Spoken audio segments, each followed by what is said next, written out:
That is why you go to school, fool.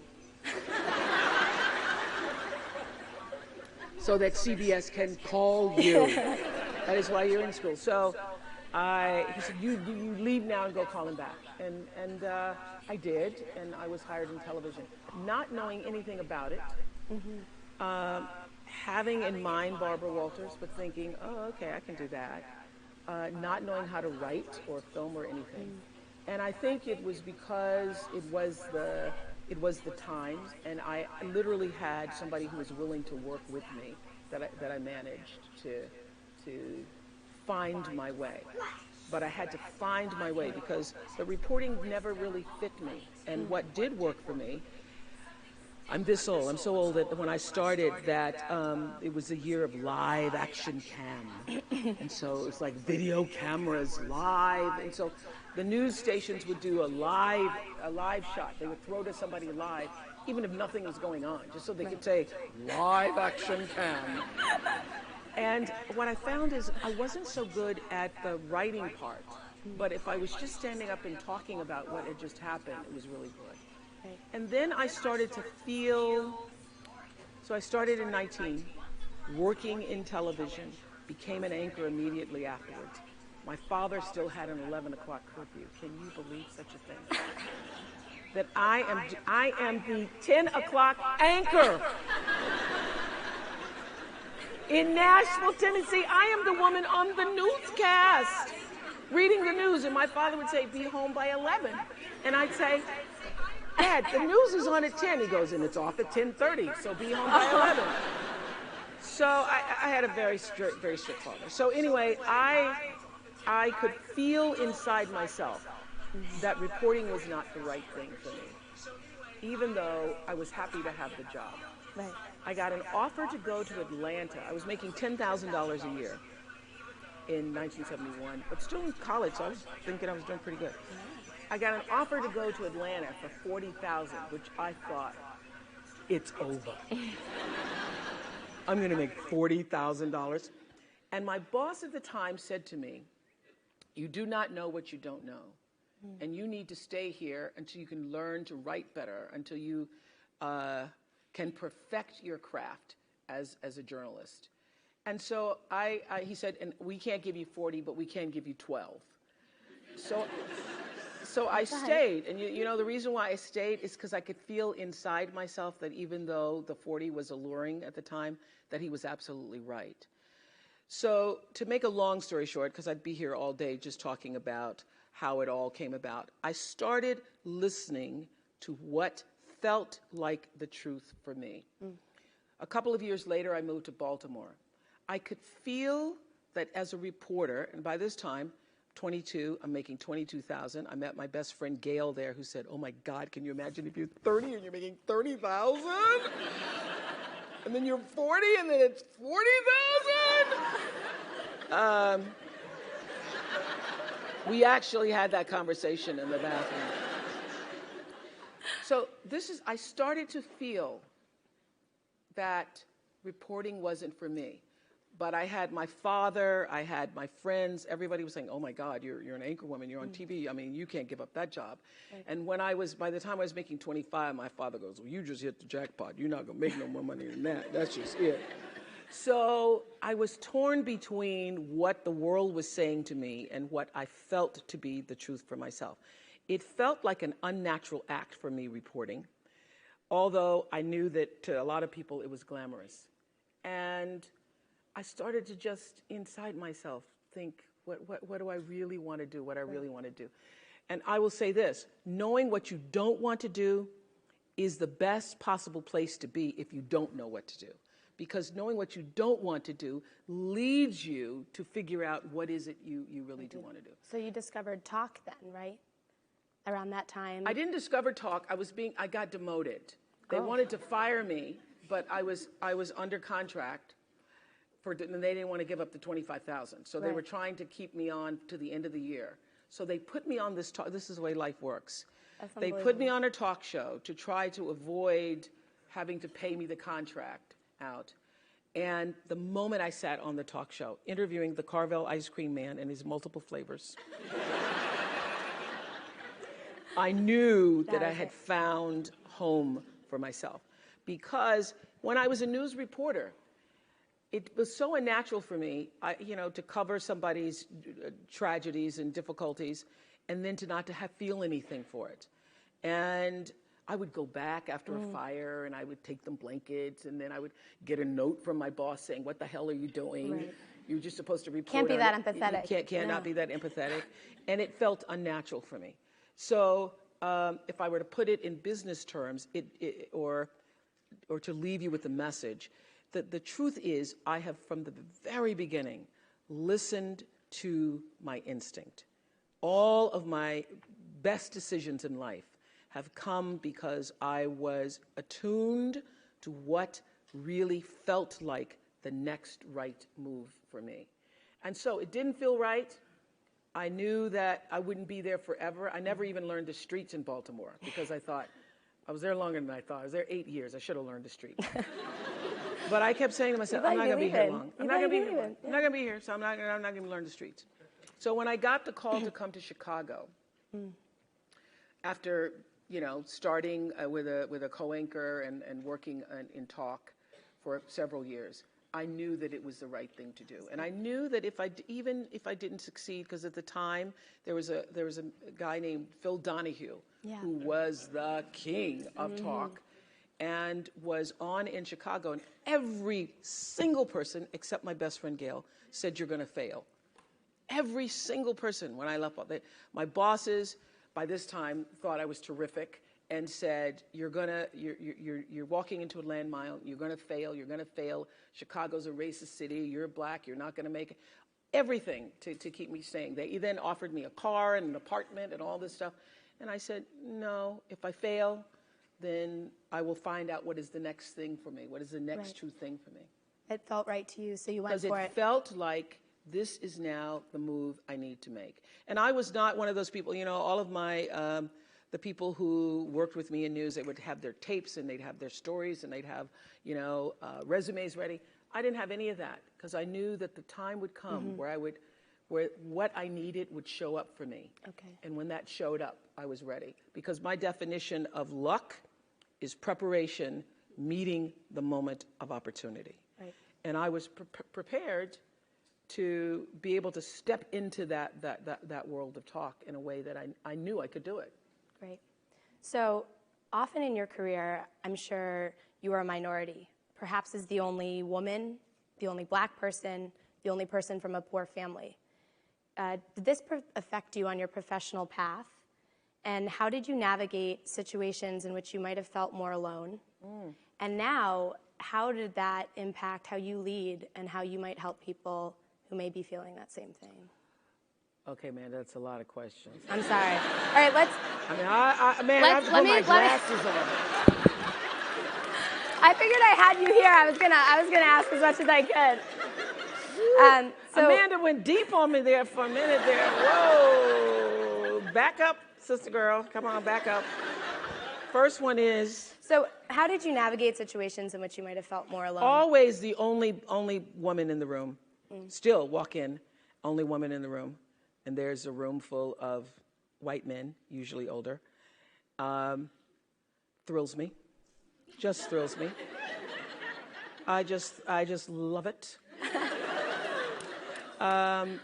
Usually the only black person in the room. Also, never really concerned me because I don't look at people through color. I didn't get to be where I am and who I am by looking at the color of people's skin. I really, literally took Martin Luther King at his word and understand that the content of a person's character and refuse to let anybody else do that to me. So I love it, just love it. And there's a wonderful phrase by Maya Angelou from a poem that she wrote called To Our Grandmothers, that she says, when I come as one, but I stand as 10,000. So when I walk into a room, and particularly before I have something really challenging to do, or I'm going to be in a circumstance where I feel I'm going to be, up against some difficulties, I will literally sit and I will call on that 10,000. I will call on the ancestors. I will call on those people who've come before me. I will call on the women who forged a path that I might be able to sit in the room with all of those white men and love it so much. I call on that because I know that my being where I am, and first of all, being who I am and where I am, didn't come just out of myself, that I come from a heritage. And so I own that, and I step into that room, not just as myself, but I bring all of that energy with me. So it has never been an issue for me, except when I was, I think, 23, still working in Baltimore. I'd gone to my boss and said that the guy who was working with me, my co-host on the People Are Talking show, was making more money than I. And we were co-hosts.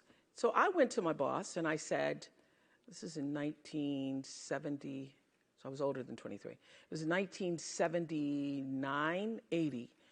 And I said, I just would like to, you know how intimidating it is to go to the boss in the first place. But I'm going to go and I'm going to stand up for myself. And I said, Richard's making more money than I am, and I don't think that's fair because we're doing the same job. We sit in the same show. We did the same. And my general manager said, why should you make as much money as he? And I said, because we're doing the same job. And he said, but he has children. Do you have children? And I said, no. He said, well, he has to pay for college educations. He owns his own home. Do you own your home? I said, no. He said, he has a mortgage to pay. He has insurance. Do you have that? No. So tell me, why do you need the same amount of money? And I said, thank you for your time.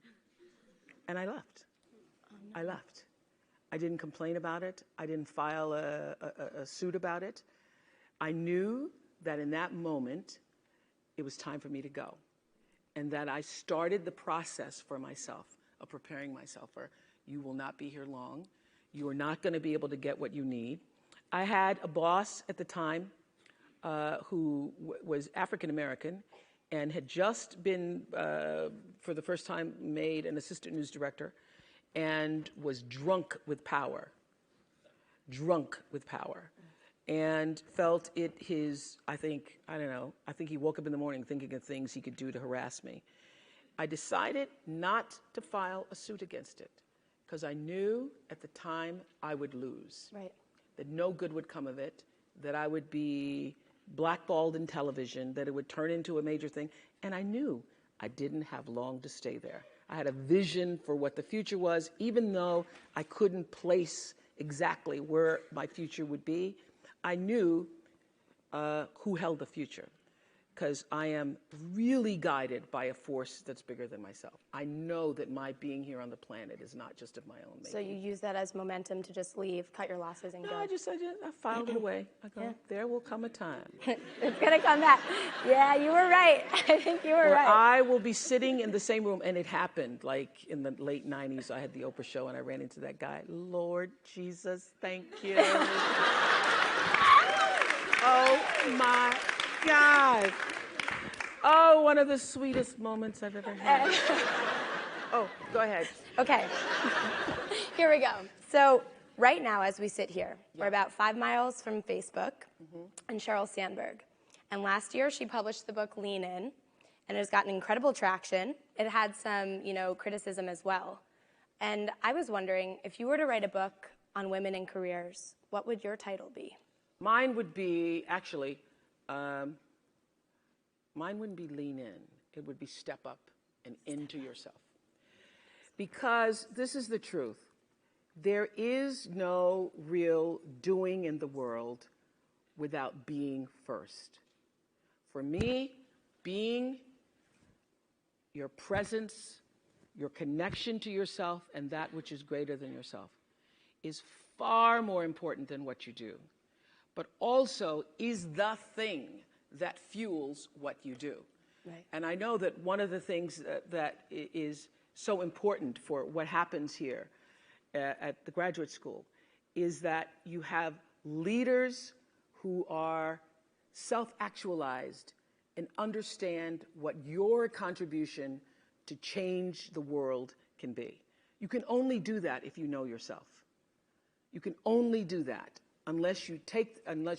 you cannot do it unless you take the time to actually know who you are and why you are here. Now, I happen to know for sure that every human being comes called, and that the calling goes beyond the definition of what your job is. That there is an innate, supreme moment of destiny for everybody. And that's why when I was in Baltimore, I could feel this isn't it. This isn't it. And then in Chicago, after 25 years of success on the show, I started to feel this isn't it. There's something more, something more, something more that's calling me to what is the supreme moment. And everybody has that. And you cannot fulfill it unless you have a level of self-awareness, to be connected to what is the inner voice or the instinct. I call it your emotional GPS system that allows you to make the best decisions for yourself. And every decision that has profited me has come from me listening to that inner voice first. And every time I've gotten into a situation where I was in trouble, it's because I didn't listen to it. I overrode that voice, that instinct, with my own head, my own thinking. I tried to rationalize it. I tried to tell myself, but, okay, you're going to make a lot of money. Oh, no. And so I sit here, profitable, successful by all the definitions of the world. But what really, really, really resonates deeply with me is that I live a fantastic life. My inner life is really intact.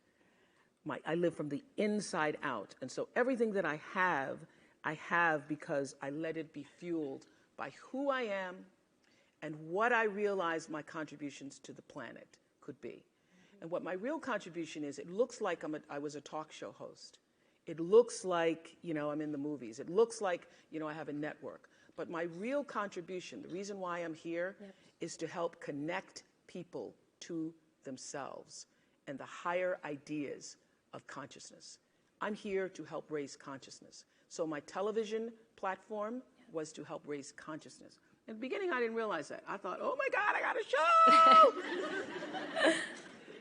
And it wasn't until I was interviewing the Ku Klux Klan one day. And can you imagine, all the great lessons come from things that are sometimes challenging. I was interviewing the Ku Klux Klan, and I thought, as an African American, I'm going to get them. I'm going to show for every Jewish person, for every person who's been discriminated against.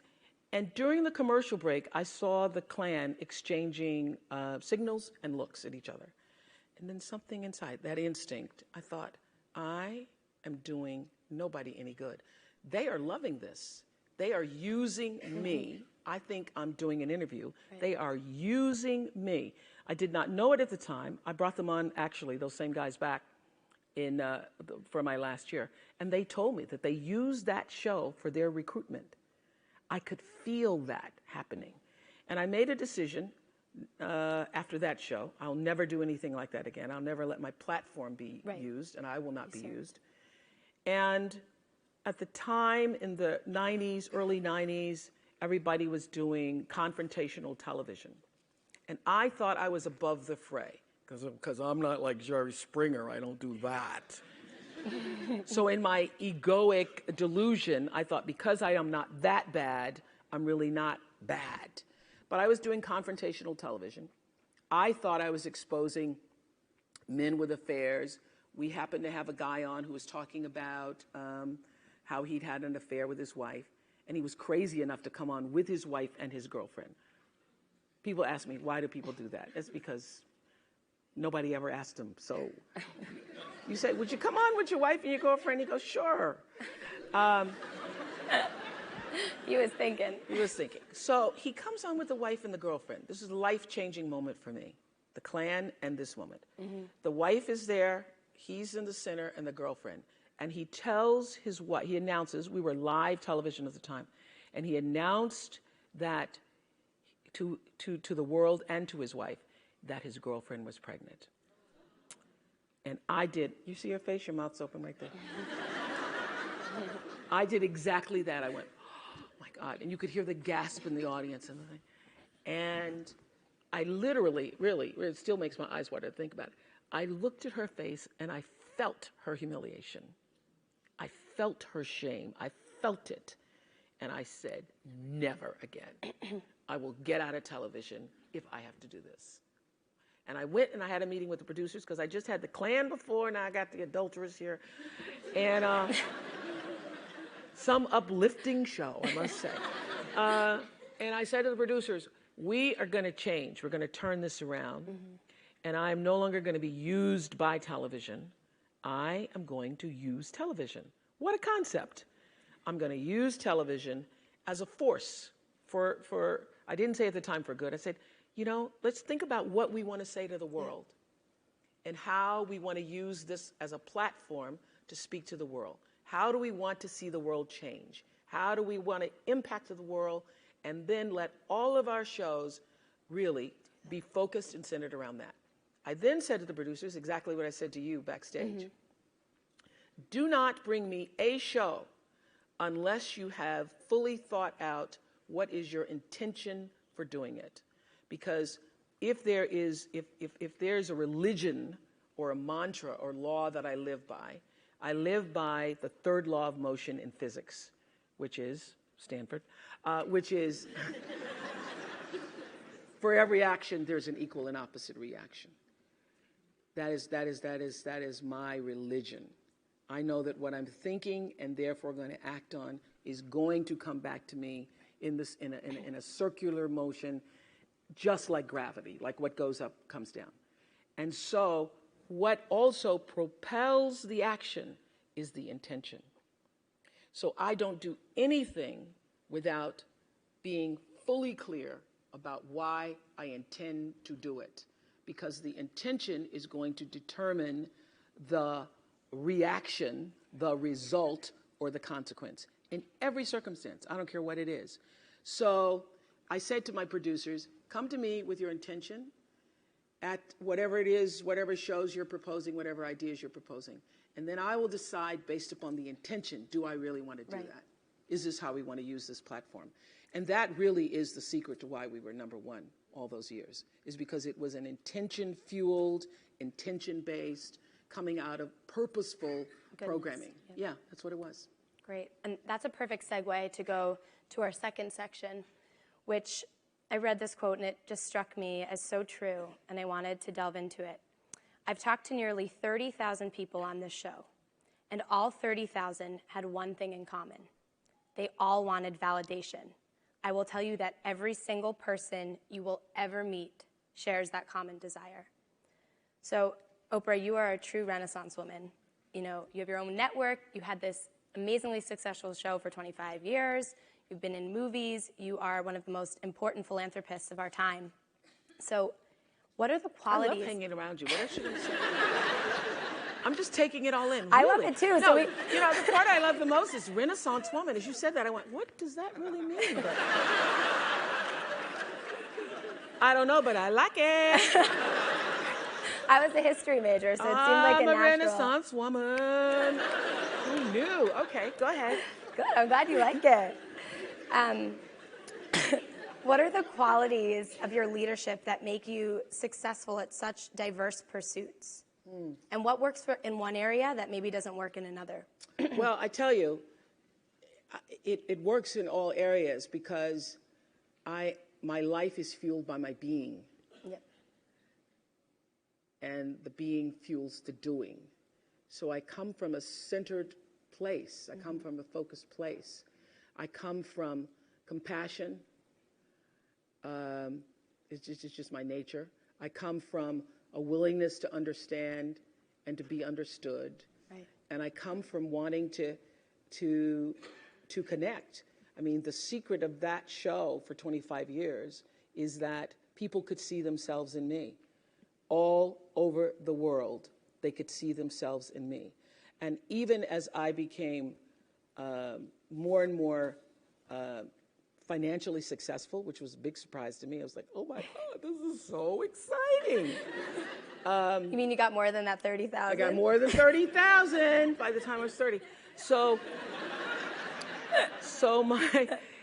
But what I realized is through the whole process, because I'm grounded in my own self, that although I could have more shoes, my feet stayed on the ground, although I was wearing better shoes. These are kind of cute today, too. So I could keep my feet on the ground, even though I could get more shoes. And I could understand that it really was because I was grounded. Was doing and continue to this day to do the consciousness work. I work at staying awake. And being awakened is just another word for spirituality, but spirituality throws people off and they think you mean religion. When I was hiring people for my company looking for presidents, when people would come in, I'd say, tell me, what is your spiritual practice?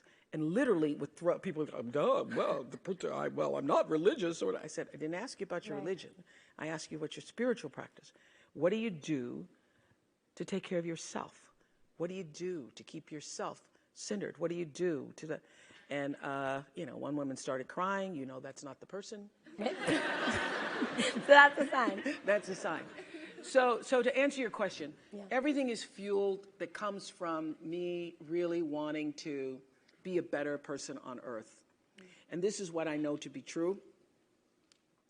The reason why the show worked is because I understood that audience, my viewers, the people who watched us every day and would come and, just like you all did, get tickets, and they would come with their family. You all just came across campus, but that's good too. But people would come from all over the world just to be there with their aunts and their mothers, and they'd come with their cousins, and there'd be a few men in there going, what the hell? How did I do this? Or saying, well, I went to Oprah with you. I went to Oprah. And at least give me clear for 3 or 4 weeks. I went to Oprah with you. I had such regard for that. And I just had a conversation with John Mackey, who runs Whole Foods, and has written this fabulous book. You should get it, called Conscious Capitalism. And he was talking about how the investment in the stakeholders, the people who you are serving, that connection between the people who you're trying to serve and sell to, is equally as important as the people who you're buying from, equally as important as the people who are, supporting you financially, as your stockholders if you are, a public company. So I always understood that there really was no difference between me and the audience. At times I might have had better shoes, but at the core of what really matters, that we are the same. And you know how I know that? Because all of us are seeking the same thing. You're here at this fabulous school, and we'll go out into the world and each pursue based upon what you believe your talents are, what your skills are, maybe your gifts are, but you're seeking the same thing. Everybody wants to fulfill the highest, truest expression of yourself as a human being. That's what you're looking for. The highest, truest expression of yourself as a human being. And because I understand that if you're working in a bakery and that's where you want to be, and that may be what you've always wanted to do, is to bake pies for people or bake cakes for people or to offer your gift, then that's for you. And there's no difference between you and me, except that's your platform. That's your show every day. So my understanding of that has allowed me to reach everyone. And there's no way that you wouldn't, because that's what I truly feel. And when I sit down to talk to somebody, whether I'm talking to a murderer, I sat down, I interviewed a guy who'd killed his twin daughters. I've interviewed child molesters, trying to figure out what it is they do and why they do it. Obviously, lots of people who've been victimized through molestation. Presidents, politicians, Beyonce herself. Beyonce. At the end of every interview, the murderer to Beyonce, the question, everybody asks that you mentioned is, was that okay? How was that? Everybody says that. And now I just wait for it. Was that okay? Was that okay? And when I finish, I'll say to you, was that okay? I'm going to ask you too. Okay. You're very okay. You're doing very Oh, okay. Very okay. Very okay. So what I started to sense, is that there's a common thread that runs through every interview. It doesn't matter what it is or what it is about. Everybody wants to know. And this is the truth. All of your arguments are really about the same thing. It's about, did you hear me? Did you see me? And did what I say mean anything to you? That's what everything's about. So the reason why I left my boss's office when I was asking for a raise, I knew he didn't hear nor see me, neither. And that I was not going to get the validation that I needed. Now, I couldn't articulate that at the time. I just knew, let me get out of here.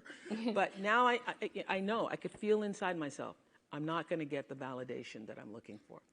I also know that's what every human being is looking for. They're looking to know, are you fully here with me? Are you fully here, or are you distracted? That's what your children want to know. That's what the people you work for want to know. That's what you want to know, is did you hear me? And every argument isn't about whatever it is you think you're arguing about. It's really about, but can you hear me? And many people have even said it. Have you not said it? You're not hearing me. Yeah.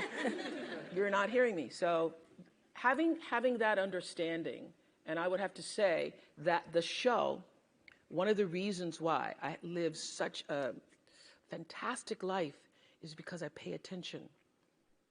I pay attention to my life. And your life is your greatest teacher. Every single thing that's happening to you, every day, your joys, your sadnesses, your challenges, your worries, everything is happening to bring you closer to in here. Everything is trying to take you home to yourself. And when you're at home with yourself, when you're solidly there, connected to whatever you call creation, even if you don't call it anything, connected to an energy force that has unlimited power for you, when you can connect to that, you are your best. One of my greatest lessons came from a guy who wrote a book called Seed of the Soul. I was doing them on the show, and I started talking this consciousness, spiritual talk, 2 months after I started the show. And my producers would all be like, oh, God, there she goes again. But I knew that even though masses of people were not tuning in for that the whole purpose of that platform was to try to lift people up. And now I have a network, and I can articulate what it is I'm trying to do. I'm trying to bring little pieces of light into people's lives. Because what is my job? My job is not to be an interviewer. My job is not to be a talk show host or just to own a network. I am here to raise the level of consciousness, to connect people to ideas and stories so that they can see themselves and live better lives. Thank you. I want to shift gears and focus a bit on philanthropy. Are you worried about getting all your stuff in? No, we're doing great. We're just going to keep going. I think everyone likes this, right? We're good? Okay, good. Okay. So I watched your interview with the Forbes Conference on Philanthropy, and you said something really interesting, which was that early on, some of your biggest mistakes in giving were because you made emotional decisions. Yeah. And yet we learn here at the GSB, like one of the crucial messages we take away with us is that it's really important to be, as you said before, self-aware, to be understanding, often to share our emotions with others. And you yourself have been the master of, harnessing vulnerability with yourself and your guests over the years. So how do you strike a balance between emotion and logic? How do you make sure that you're making logical decisions when you're giving? Oh, these are so well thought out, these questions. Thank you. Okay, let me think about that for a minute.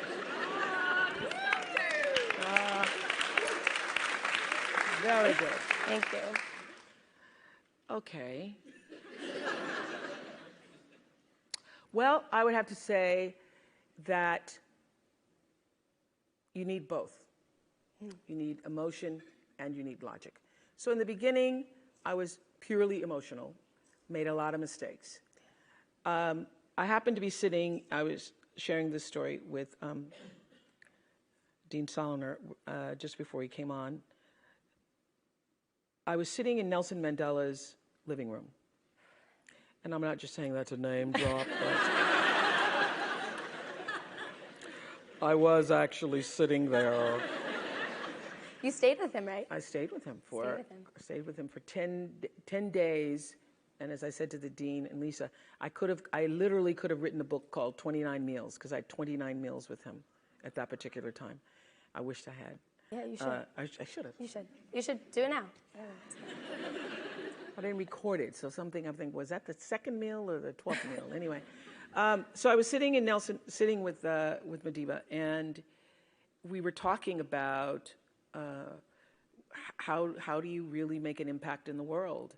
And we were reading the paper, and I reached the point where I was no longer like, oh my God, what am I going to say?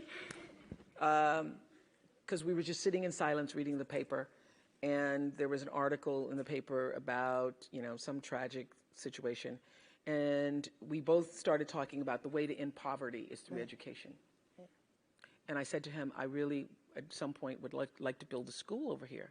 And then he got up and called the Minister of Education and said, get over here now, Oprah wants to build a school. And I was like, well, I was thinking about it.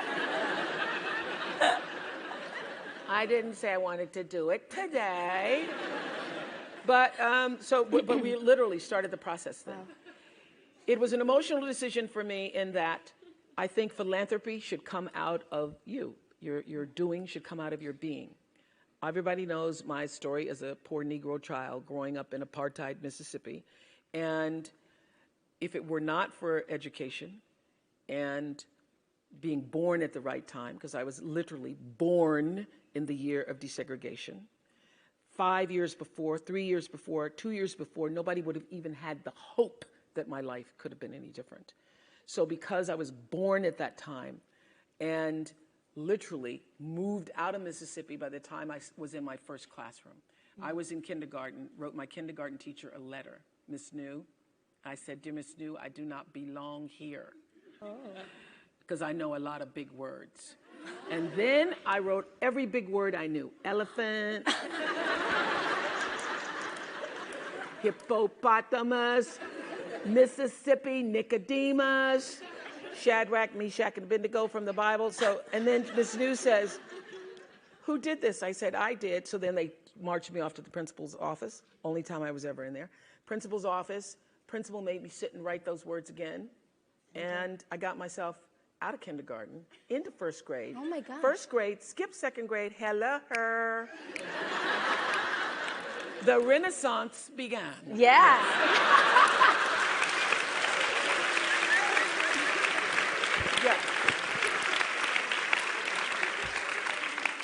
Yeah.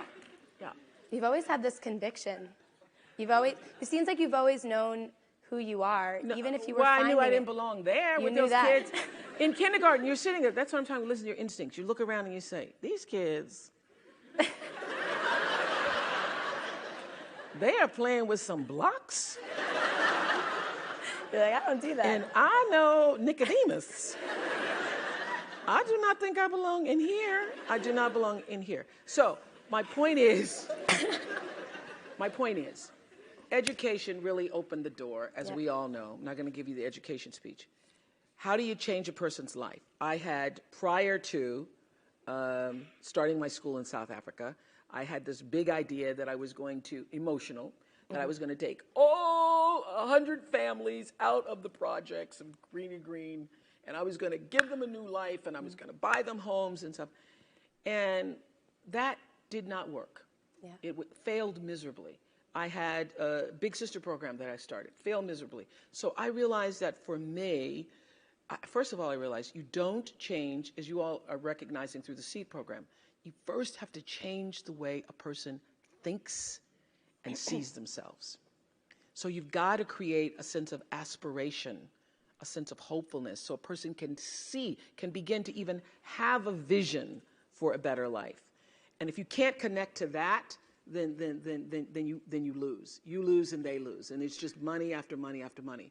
So for me, it's using my philanthropy to do what I have found to be enormously helpful. You know, the light in my life was education. So for me, in the beginning, when I started to make money, especially when it's published, everybody and their brother calls Comes you. over, yeah. And then you've got to make a decision. Am I going to do what everybody else wants me to do? Or am I going to be led by who I really am? And I learned, as will happen to anybody who's successful in your family, people start treating you like the First National Bank. And you've got to decide. You've got to draw the boundaries for yourself and decide how are you going to use your money, your talent, your time in such a way that it's going to serve you first, because if it doesn't allow you to be filled up, then you get depleted and you no longer want to, you can't keep doing it. Right. So my decisions are now emotional and logical, meaning I choose education, but I do it in such a way that's actually going to benefit the person that I'm serving. Then it's not just, oh, I want to help people, you know? Right. Yeah. Thank you. So to move on to our last part, you said at the end of your 25 years, gratitude is the single greatest treasure I will take with me from this experience. So now you've started your own network, and you continue to be very involved in your philanthropy and your school. Is there anything left that you're scared to try?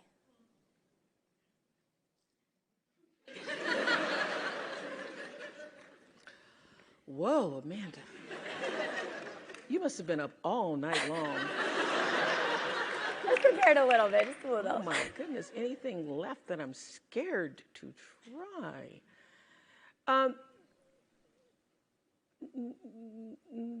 No. No, and I'm just trying to think of well, is there something that I hadn't thought of? Well, because there's not much you haven't done. So. Well, but I stay in my lane. Yeah. I know what my lane is. I know what my lane is. I know that my real calling is what I said earlier. It's not. I know what it looks like to the rest of the world. Oh, there's a talk show. But I really know what I'm here to do, which is the number one thing I would say to you. First, let me answer your question. So no, there's nothing. I'm not scared to try. I haven't even. I have hit my stride, but I haven't done what I ultimately came to do. There still is a supreme moment of destiny that awaits me. And I also knew that during the OPRAH show. I've kept a journal since I was 15 years old. Oh, it's so pitiful when you go back and see how pathetic you were as a person sometimes. But I always knew, even during that show, that we live in a fame culture. We live in a fame-centered world, you know? Had this literally been during the Renaissance, people would have valued different things. If we'd been during the Transcendentalist period, people valued different things. But in our culture, we value fame. So I always understood that that was the basis for me being known in the world, because people wouldn't be able to hear you unless you came with some swag or swagger, you know? And I also understood that that was just the foundation to be heard, but that there was a lot more to be said. So for me, owning a network or being a part of a network is about continuing to use that platform to raise the consciousness. I do a show on Sundays, which you can stream live, called Super Soul Sunday, where I literally talk to thought leaders from around the world and ask the questions. Not as good as you, I'm going to consult with you. Ask the questions in life that really matter, to get people thinking about what really matters in their lives. And the responses that I get from people just regarding that show let me know that I'm on the right track. I'm moving in the right direction. And so I'm not afraid, because I know that all of us have limited time here. But the real question is, who are you and what do you want to do with it? And how are you going to use who you are? My favorite line from Seed of the Soul is, when the personality comes to serve the energy of your soul, that is authentic empowerment. So as graduates of this great school, to take what you've learned here, to take what is a part of your nature and what you've developed as skills and what really feeds your passion, to take that and to align that with the deeper potential and possibility of your soul's coming. When you align your personality with what your soul came to, and everybody has it, align your personality with your purpose, and nobody can touch you. And you wake up every day and you are fired up. You're just like, oh my God, another day. It's so great. Because everybody has a purpose. So your whole thing is to figure out what that is. Your real job is to figure out why you're really here and then get about the business of doing that. Okay. That's it.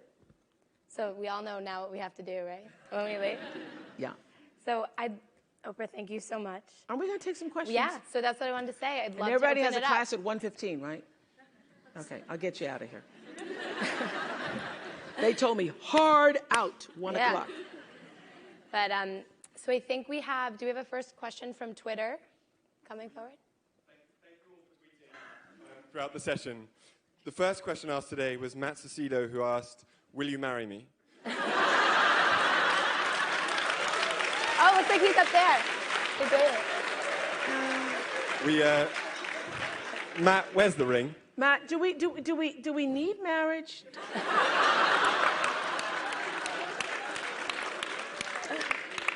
Oh my God, that's going to be such a prenup between us, I gotta say.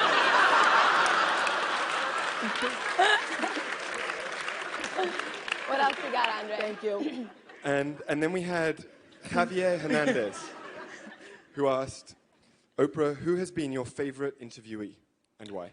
Well, actually, I would have to say there's so many over the years. And the truth is that the people whose names that I can't even remember, and you probably wouldn't remember, have been the most revelatory, the most impactful.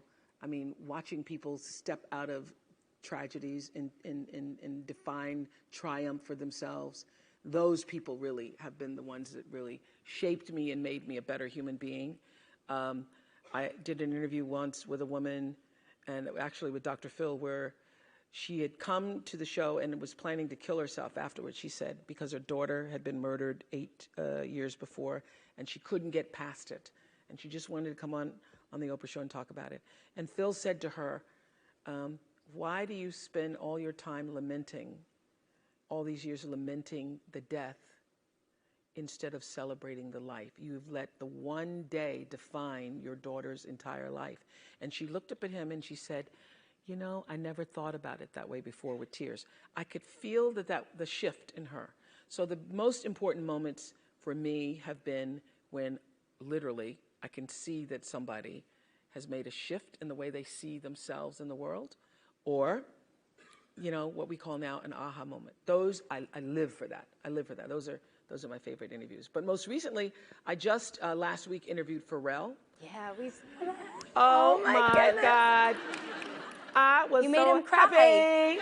But you made him cry. I didn't make him cry. I didn't make him cry, Amanda. But he cried, and it was happy tears. Yeah, I would have to say. I don't actually try to make people cry. And if I think it, literally, we cut a lot of it because he went into the ugly cry. Oh.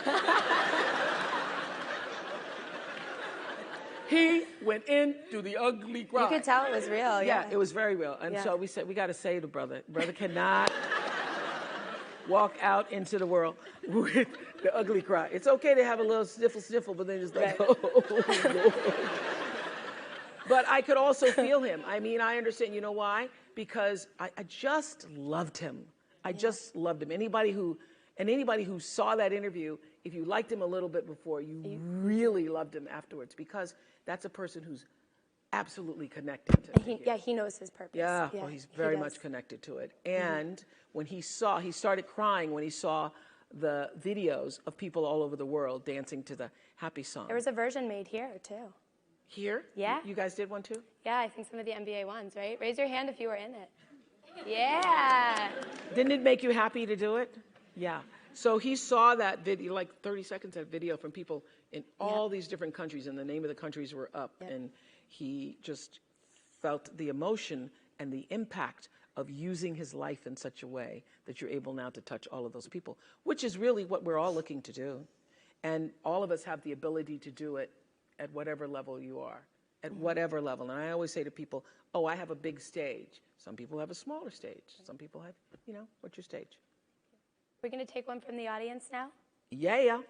Let's do it. All right. Here we go. Got the mic. Introduce yourself. Hi, I'm Kirsten. I'm a second-year MBA student here at the GSB. So this week at the GSB, we're hosting something called Climate Week to raise awareness about climate change among the business students here. And so you've interviewed people like Leo, Al Gore, President Obama on this really important issue. And so I wanted to get a sense from you of how do you navigate raising the level of consciousness around issues like climate change that are important, but also very complex and politicized.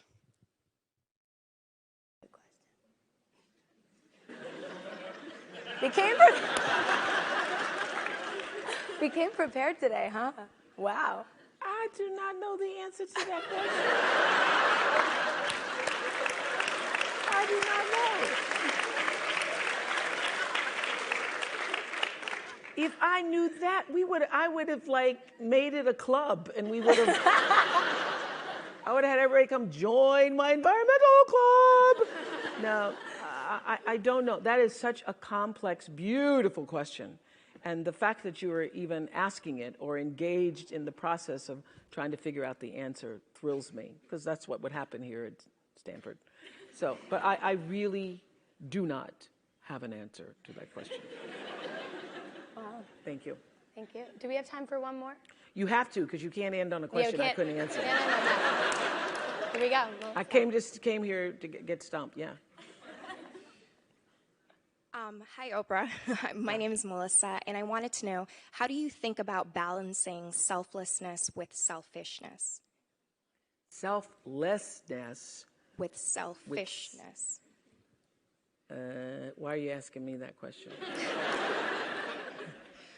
It's kind of the tension between putting yourself first and also taking care of others. Okay. Well, I would say this. Everybody's heard the whole oxygen mask thing. The truth is, you don't have anything to give that you don't have. So you have to keep your own self full. That's your job. One of my daughters is here today from Oprah Winfrey Leadership Academy. Stand up today so everybody can see you.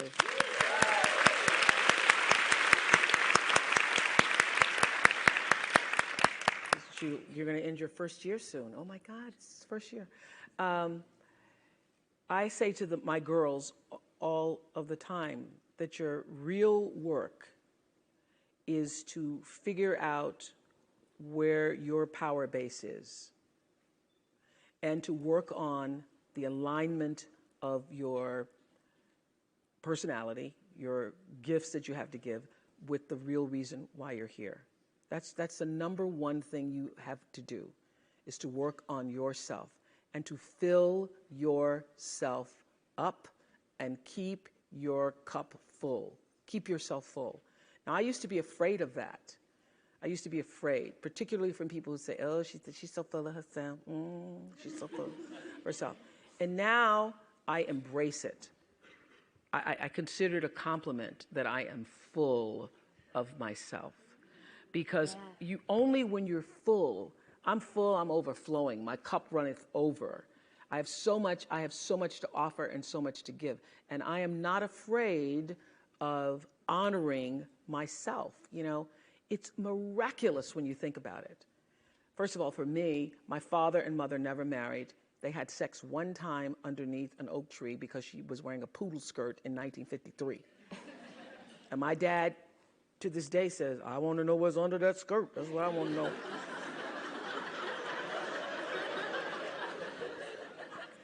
He wanted to know what was under the skirt. They didn't really have a relationship. She wanted one, but, he went under the skirt, and then that was it.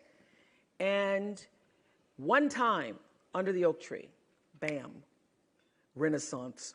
Woman is born. It happened there. That's why I know my life is bigger than that. My life has to be bigger, as yours is, bigger than a poodle skirt.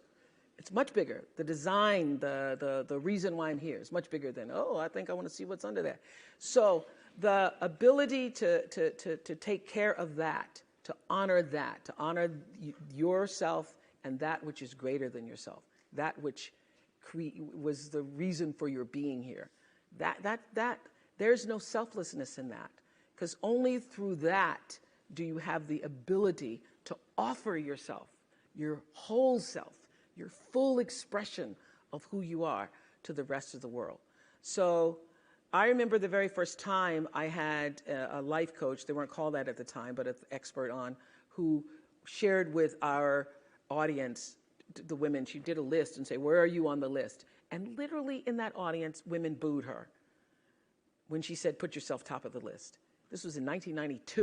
In 1992, the idea of being top of your own list was people like, how dare she, and she doesn't have children. I said, she didn't say abandon your children and go running in the streets.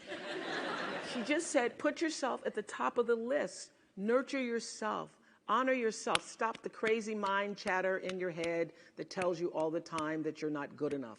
Because that's the number one, I found too, issue with everybody. The reason people say, you know, how was that? How was that? It's because you want to know, how do you measure up? Well, to know that you're just being here. You're just being here. However that sperm, bam, hit that egg. However that occurred for you, that your being here is such a miraculous thing, and that your real job is to honor that, And the sooner you figure that out, oh, wow, I'm one of the lucky ones. I got to be here. So how do you continue to prepare yourself to live out the highest, fullest, truest expression of yourself as a human being? And I just want to end with this. Yeah. There are no mistakes. There really aren't any, because you have a supreme destiny.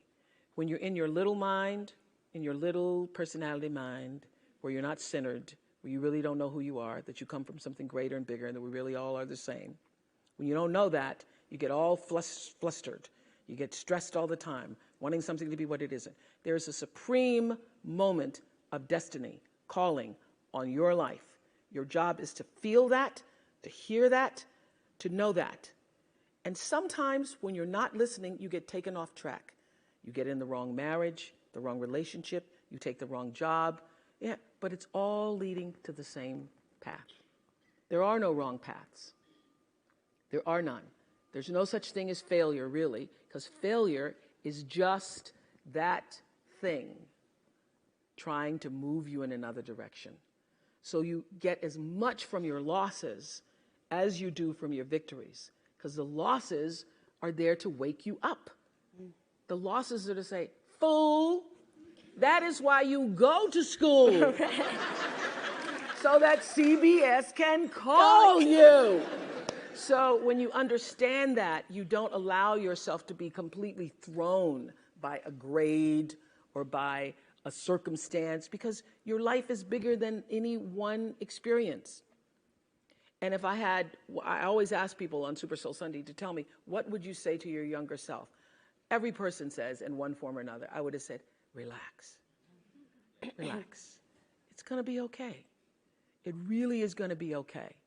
Because even if you're on a detour right now, and that's how you know when you're not at ease with yourself, when you're feeling like, oh, yeah, shouldn't be that is the cue that you need to be moving in another direction. Don't let yourself get all thrown off, continue to be thrown off course. When you're feeling off course, that's the key. How do I turn around? So when everybody was talking about, when I started this network, if I had only known, good Lord, how difficult it would be. The way through the challenge is to get still and ask yourself, what is the next right move? Not think about, oh, I got all of this stuff. What is the next right move? And then from that space, make the next right move and the next right move. And not to be overwhelmed by it, because you know your life is bigger than that one moment. You know you're not defined by what somebody says is a failure for you, because failure is just there to point you in a different direction. And that's all the time I got right now. Yeah. I'm looking at the Oprah, clock. thank you. Woo! Whoa. Good job. Thank you. Yay! Yay! Good job. Yay! Wow.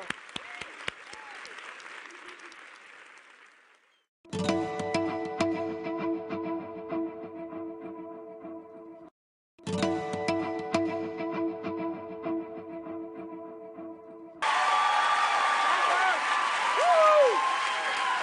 Love it. Love, love, love. Tweet, tweet. Woo! Love. Please. Thank you. Thank you. So happy to be in the bubble. Woo! Love it. Aren't you all the luckiest people in the world? Oh my God, I envy you. Hi, Amanda. Hi, Oprah. Oh, I can't believe I just said that. So we have been so excited and eagerly anticipating this day. This campus has been buzzing since the announcement was made last week that you'd be coming here. And Thanks for the buzz. I'm so glad to know I still have buzz. So good. I received a lot of support and advice from my friends, and that was really great. And I just wanted to say I think the best advice I heard was, don't worry, Amanda, if you mess up, Oprah can just interview herself. So if I falter, feel free to ask yourself some questions, and we'll begin. But to get things started, I thought we'd frame today's talk with framing 3 sections with quotes of yours that you shared after wrapping up your 25th season and final season of the Oprah Winfrey Show. And I thought some of these quotes, I mean, you share so much wisdom, but these really spoke to me and thought would be a great way to frame our discussion. Okay. So this first one that I will read for everyone and for you, so you don't have to strain your neck, is you have to know what sparks the light in you so that you, in your own way, can illuminate. So I wanted to take this time to talk about your early career and how you discovered your calling. So let's go back to when you were college age. Did you know that you wanted to get into TV and media specifically? No, I did not. I thought that I was going to be a teacher. I was in my